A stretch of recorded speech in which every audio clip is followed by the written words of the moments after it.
Presiden agar penanganan COVID yang dilakukan secara lebih efektif, dan tentu saja itu bisa dilakukan dengan optimalisasi daripada efektivitas daripada pembatasan kegiatan masyarakat. Dan arahan Bapak Presiden adalah pendekatannya berbasis mikro atau di tingkat lokal, mulai dari tingkat desa, kampung, RT, dan RW, dan melibatkan dari satgas dari pusat sampai satgas terkecil. Nah, tentu kegiatan-kegiatan yang akan dilakukan penting untuk meningkatkan kedisiplinan masyarakat dan penegakan hukum. Oleh karena itu, pelibatan aktif dari Babinsa, Babinkom, Tipmas, Satpol PP, Operasi Justisi, TNI, Polri, ini dilakukan bukan hanya untuk penegakan hukum, tetapi juga untuk melakukan tracing. Dan pemerintah tentu akan memperhatikan kebutuhan masyarakat melalui operasi yang bersifat mikro, dan tentu lingkup ini akan dievaluasi secara dinamis, dan pemerintah akan mengkonsentrasikan pada 98 daerah yang saat sekarang melaksanakan pembatasan kegiatan masyarakat. Nah, tentu Bapak Presiden juga menyampaikan bahwa penanganan COVID satu negara dengan negara lain berbeda dan tidak ada rumus yang sama, sehingga kita melakukan sesuai dengan cara yang dianggap tepat di Indonesia. Dan kemarin dari data PPKM terlihat beberapa provinsi mengalami perbaikan, yaitu Jakarta, Jawa Tengah, Yogyakarta, dan dari 98 itu juga 63 kabupaten kota masih merah. Ini penurunan dari 92, kemudian dari kabupaten kota dari 363 ke 332, kemudian ada beberapa yang tetap secara nasional. Nah, kemudian mobilitas penduduk mengalami penurunan di berbagai sektor, dan tentunya yang masih mobilitasnya masih relatif tinggi itu adalah di tempat kerja maupun area pemukiman, sehingga area pemukiman ini menjadi perhatian.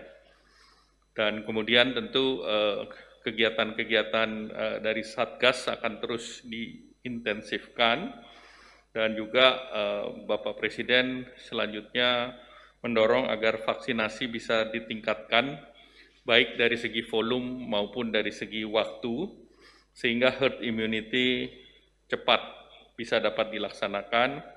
Dan vaksinasi tentu mempertimbangkan berbasis data dan berbasis daerah, zona padat, wilayah density tinggi, mobilitas yang tinggi, dan juga interaksi yang tinggi. Itu menjadi pertimbangan juga terkait dengan kegiatan-kegiatan daripada sentra perekonomian. Nah, oleh karena itu tadi disampaikan bahwa tentu Pak Menkes akan meningkatkan mereka yang akan direncanakan untuk divaksinasi agar dalam 1 tahun herd immunity ini bisa tercapai. Kemudian terakhir terkait dengan vaksin gotong royong, Kementerian Pak Menkes juga akan membuat Permenkesnya, dan di dalam Permenkes itu juga salah satu yang terkait dengan testing, itu memasukkan rapid antigen. Jadi rapid antigen akan dimasukkan dalam Permenkes, sehingga ini bisa digunakan untuk screening, karena kita ketahui bahwa rapid antigen dari segi biaya lebih rendah daripada PCR. Oleh karena itu bisa digunakan sebagai screening awal.